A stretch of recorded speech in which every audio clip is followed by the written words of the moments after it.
Sige mga tao, kapag akala mo hindi mo na maintindihan ang kaguluhan sa Britanya at mga maling desisyon ng establishmentong Briton, nakakahanap pa rin sila ng paraan para mas gawing mahirap ito.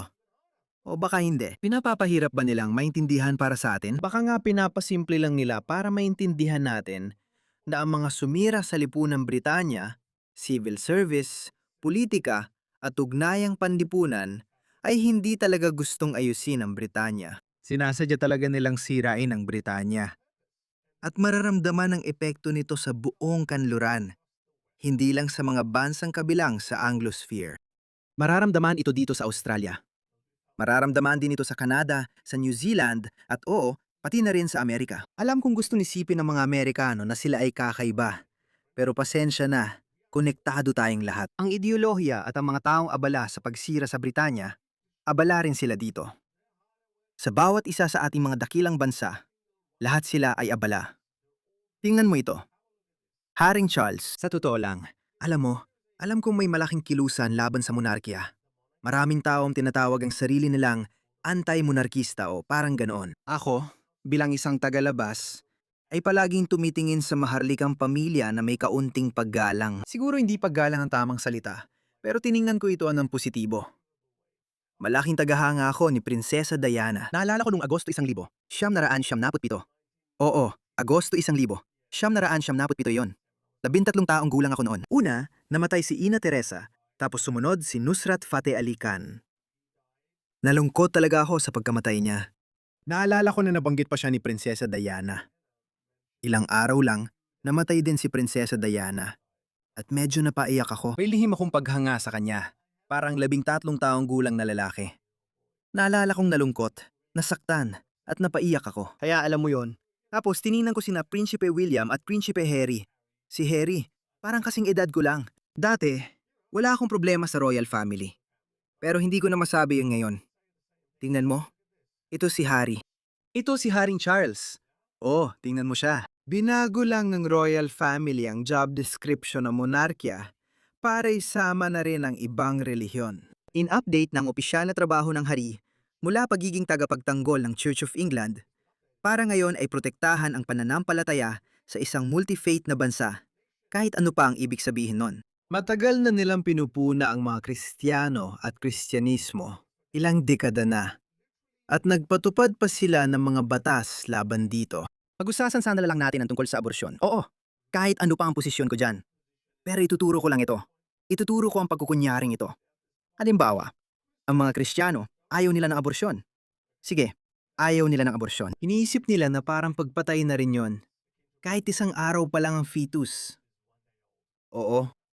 Wala silang naging problema sa pagdanggal ng paniniwalang yon ng Kristyanismo at nagpatuloy lang sila. Sa palagay ko, legal na ang aborsyon sa Australia mula dekada 70. Sa tingin ko, tulad lang din sa UK noon, dekada 80 o 90 sa Amerika, kakabawi lang ang Roe v. Wade na matagal nang umiiral. Pero sa pagtanggi o paggawa ng batas laban sa Kristyanismo, hindi sila nag-aksaya ng oras. Pero pagdating sa ibang kultura tulad ng Islam na mapanlaban, na talagang malupit pagdating sa mas gugustuhin ko pang manirahan sa isang matinding, fundamentalistang Kristiyanong lipunan, hindi lang sa modernong mabait na Kristiyanong lipunan, kundi sa isang matindi at radikal na Kristiyanong lipunan. Mas gusto ko pang tumira noon kaysa sa isang katamtamang Muslim na lipunan. Kaya ang taong ito ay magtatanggol na ngayon. Siya ay nagtatanggol na ngayon. Ang trabaho niya ngayon ay protektahan ng pananampalataya sa loob ng isang bansa na may maraming pananampalataya.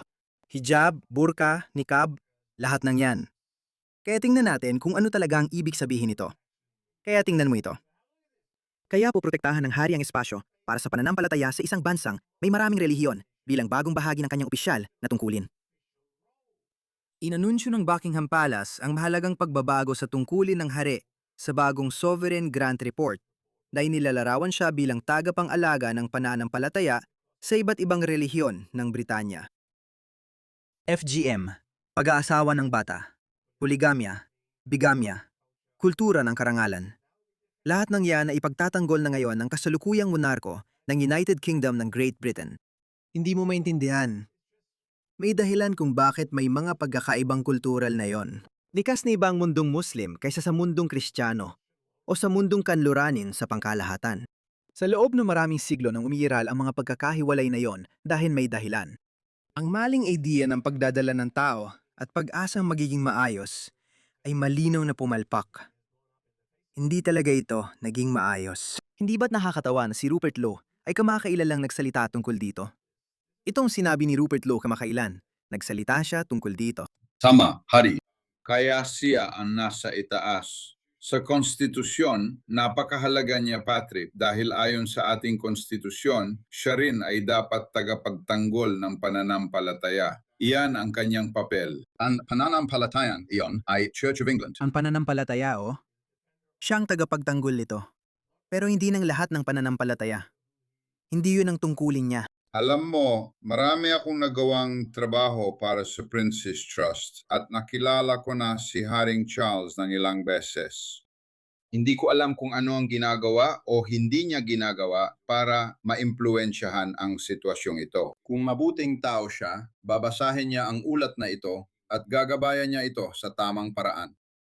At sa palagay ko, dapat niyang bigyang diin sa aking opinyon na siya ay tagapagtanggol ng pananampalataya. Samantalang siya, sa tingin ko, tama akong sabihin, mas gusto niyang ilarawan bilang tagapagtanggol ng mga pananampalataya. Hindi ka pwedeng maging tagapagtanggol ng pananampalataya at ng mga pananampalataya ng sabay. Bilang pinuno ng simbahang Inglesya, tungkulin mong ipagtanggol ang pananampalataya. Hindi magkasundo ang mga pananampalatayang ito dahil magkasalungat sila. Tingin ng mga Muslim, kaaway ang mga Kristiyano dahil iniuugnay nila ang ibang Diyos sa nag-iisang tunay na Diyos. Kaya kahit na sila sabi nilang iisang Diyos na sinusunod nila, hindi naman sila naniniwala na si Jesus ay anak ng Diyos. At galit sila sa mga Kristiyano dahil dito. Galit sila. Kaya nila sinasabing galit sila sa mga Kristiyano. Tingnan mo ito. Ayon sa aming relihiyon, dapat natin silang kamuhian alang-alang kay Allah. Minamahal natin ang minamahal ni Allah. Kabaliktaran, kinasusuklaman din natin ang mga kinasusuklaman ni Allah. Diretso na tayo. Hindi natin mahal ang isa't isa. Hindi tayo magkasundo o magkaibigan. Naintindihan mo ba? Magkaaway tayo. Napakasimple lang. Walang integrasyon, walang multikulturalismo, walang pagkakaiba-iba, walang pagpaparaya. May sarili akong ginagawa, may sarili kang ginagawa, may sarili kayong demokrasya, may sarili kaming syariya, may sarili kayong malayang paghahalubilo, may sarili kaming paraan, may sarili kayong pandaraya sa merkado, may sarili kayong credit card, alam namin, may sarili kaming sistemang pang-ekonomiya, may sarili kaming patakarang panlabas, may sarili kaming usapan. Ganito ang mga tao at pananampalatayang ipinagtatanggol ng tradisyonal na tagapagtanggol ng pananampalataya. Kristyanismo ang magtatanggol dito. Alam mo kung bakit? Ulitin ko, di ko alam kung gaano ito katotoo, pero ipapakita ko lang sa inyo. Ito si Lawrence. Pasensya na, nakalimutan ko ang pangalan niya. Siya ang punong reporter sa channel ni Dan Wootton. Parang Lauren ang pangalan niya. May mga nagsasabi sa akin sa pribadong usapan na naniniwala silang Muslim si Haring Charles. Wow, sinong nagsabi sa inyan? Hindi ko sasabihin. Isang taong napakataas ng posisyon ang nagsabi. Binalan ako, huwag pag-usapan ang Islam. Delikado ito. Wala namang ligtas na yon. Nagkaroon na ako. Nagkaroon na siya ng mga tao. Kaya hindi ko alam. Hindi ko alam. Hindi ako magugulat kasi dapat mong itanong sa sarili mo kung ano ang nangyayari. Ito ang dahilan kung bakit ko sinabi ang sinabi ko sa simula ng video na hindi mo talaga kayang intindihin ito. May mga tao talagang ginagawang Islamiko ang kanluran. Nangyayari ito ng sabay-sabay. Hindi ito aksidente. Walang ganda. Walang nakatagong ganda sa mensahe ng Islam na bigla na lang lahat ng magagaling at mayayamang bansa ng kanluran ay bumabagsak sa Islam.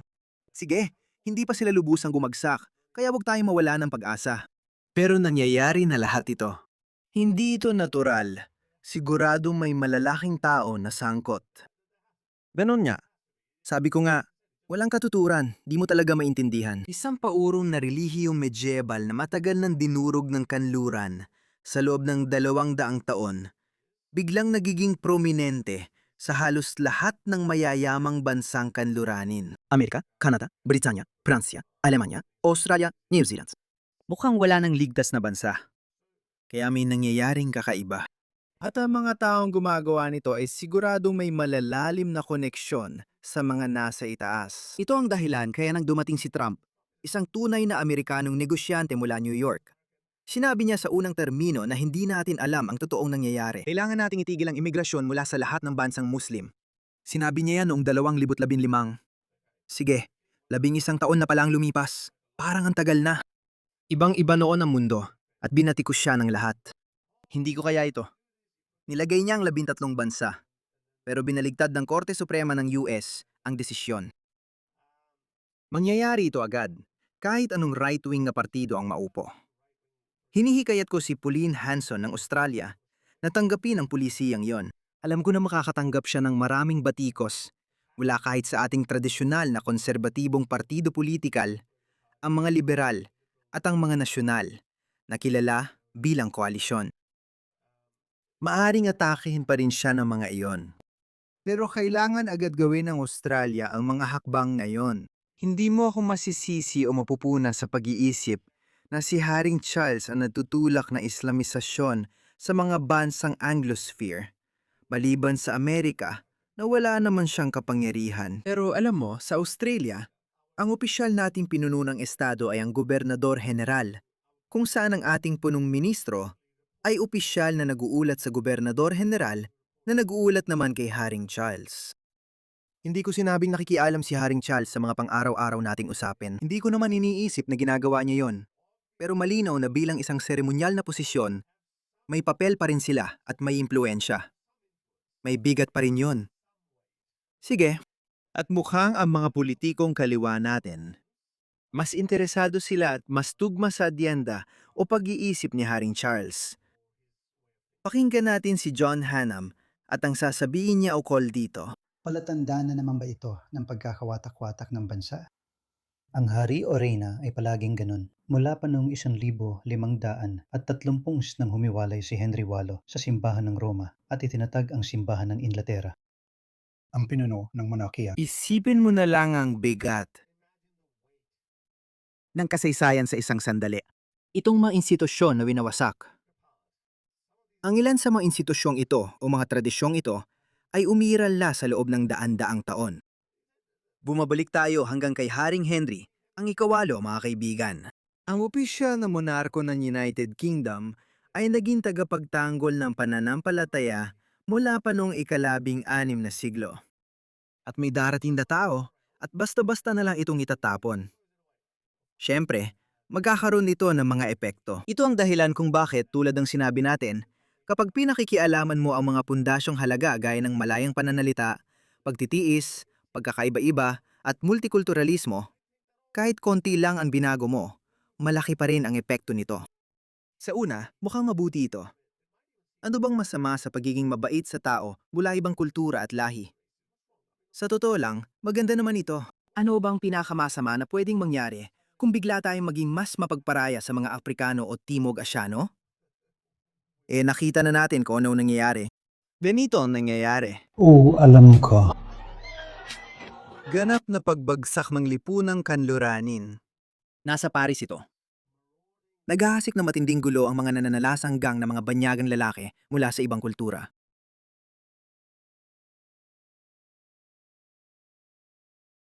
At ang inyong mga bayan at lungsod. Ito ang Ethiopia at London. Mukhang banyaga na talaga ang inyong mga bayan at lungsod. Walang kahit anong British dito. Siguro itong mga gusali, itong mga lumang gusali, kahit yung mga gusali nyon ay mukhang pangit na rin ngayon. Ganyan ang nangyayari kapag binabago mo ang mga bagay. Pinaglalaruan mo ang mga fundamental mong halaga. Kaya sa unang tingin, mukhang maganda at mabuti sila. Hindi sila ganon. Maaari silang magdulot ng di inaasahang kahinatnan. Tapusin na natin ang kanyang mensahe.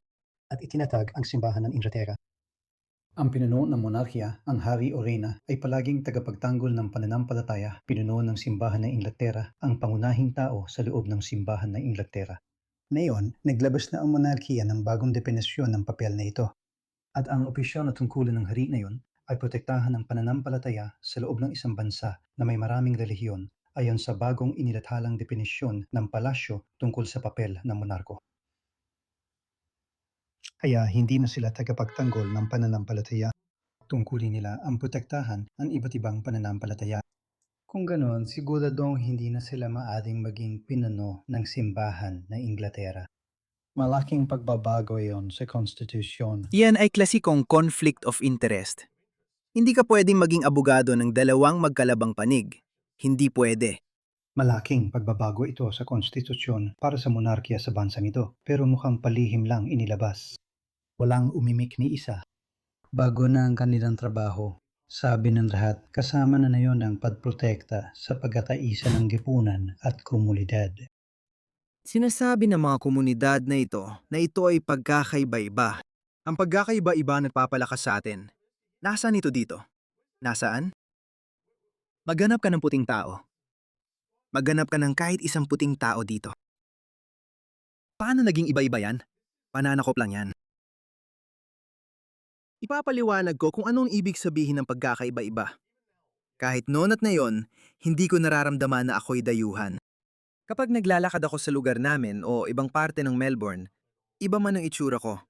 Hindi ko nararamdamang naiiba ako. Karamihan ng mga tao na nakikita ko sa paligid ko ay mga Australiano na may halong ibang lahi. Mga taong kamukha ko rin. Pero sa kultura rin, nakakasabay ako dahil nagsusuot ako ng mga kasuotang kanluranin. Hindi ako nagsusuot ng mga tradisyonal na damit tulad ng suot ng mga taong ito. Tingnan mo yan. Ano to? Maari mo yung tawaging pagkakaiba-iba. Maganda ang pagkakaiba-iba dahil layunin na asimilasyon o imigrasyon ang paghahalo ng mga tao, hindi ang paggawa ng hiwalay na komunidad. Pero yan pa rin ang nangyari. Hindi ko talaga alam. Sinasabi nilang sosyal na pagkakaisa, pero kalokohan lang yon. Wala talagang pagkakaisa. Ito ang napapala natin sa tinatawag nilang sosyal na pagkakaisa. May ipapakita akong video sa inyo.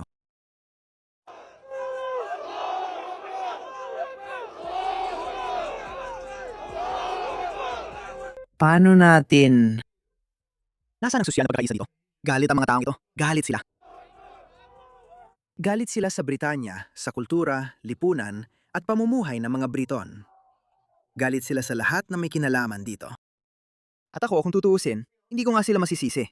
Ganyan talaga sila. Ganyan talaga gumagana ang sangkatauhan nun paman. Laging inuuna ng mga tao ang sarili nilang kultura, ang sarili nilang paraan ng pamumuhay kaysa sa lahat ng iba pa. Tingnan mo ito. Tingnan mo ang Pakistani Muslim na ito na galit sa Amerika. Mayroon tayong isang tao na galit sa mga Amerikanong veterano na nagbigay sa kanya ng kalayaang magsalita ng gusto niya. Walang nagbigay sa akin ng kalayahan. Ang mga magulang ko lang ang tanging tao na nagsakripisyo para sa akin. Wala ni isang veterano ang nagsakripisyo. Gusto kong gawing malinaw yan. Hindi ko sinusuportahan ang militar ng US. Hindi ko sinusuportahan ang Estados Unidos. Hinahamak ko silang dalawa. Hinahamak niya ang parehong entidad, ang gobyerno ng US at ang US mismo. Ito rin ang parehong lipunan ng US na nagpahintulot na makapasok ang kalbong ito. Gusto kong gawing malinaw yan. Naintindihan mo ba ang sinasabi ko? Pinapasok ng Estados Unidos ang kalbong to. Bata pa siguro siya nang dumating dito at sabi niya, nagsakripisyo ang magulang ko. Nagpakasakit ang mga magulang mo. Pumunta sila sa Amerika para maghanap ng mas magandang buhay at nakamit naman nila ang magandang buhay. Dapat iniwan ka na lang sa mga squatter ng Lahore para makita ang mangyayari sa'yo. Kaya walang pagkakaisa sa lipunan mga pare. Wala na. Tapos na rin ang panahon ng debate o pag-uusap. Dumating na ang panahon ng pagkilos. Ngayon, maraming tao ang magsasabi, syempre, tama naman yon. Sa moralidad, masasabi mong tama yon. Hindi. Na ang trabaho nila bilang isang monarko ay pag-isahin ang buong bansa at lahat ng tao sa loob ng kanilang bansa. Hindi, siguro mga 10 taon na nakalipas. Mabebenta mo pa sa akin ang ideyang yan. Pero hindi na ngayon. Hindi na kasi nakita na natin. Nakita na natin kung ano ang nangyari. Nakita natin. Kahit pakialaman mo ang isang bagay na parang lumana, halimbawa parang 500 taon na ang tanda. Nagulat ako na tumagal bago nila ito napansin. Parang mula pa panahon ni Henry ang ikawalo. Sasabihin pa ng mga woke na kaliwang baliw, luma na yan. Alam mo, isa tayong multiracial, multikultural na lipunan, kaya dapat palitan na natin ito. Dapat pinalitan na nila ito 10 taon na ang nakalipas. Sa tingin ko, kung 10 taon na ang lumipas, wala namang makakapansin noon. Hindi ko rin gagawa ng video yon. Pero ngayon, alam na natin ang nangyayari. Tuwing may isinusuko ang mga Kristiyano o mga taga-kanluran para magbigay daan sa mga banyagang kultura o tao, hindi kailanman maganda ang resulta. Hindi maganda. Wala ni isang magandang halimbawa. Hindi mo ako mabibigyan ng kahit isang halimbawa. Sige, hindi ko naman sasabihin na ganun kalala.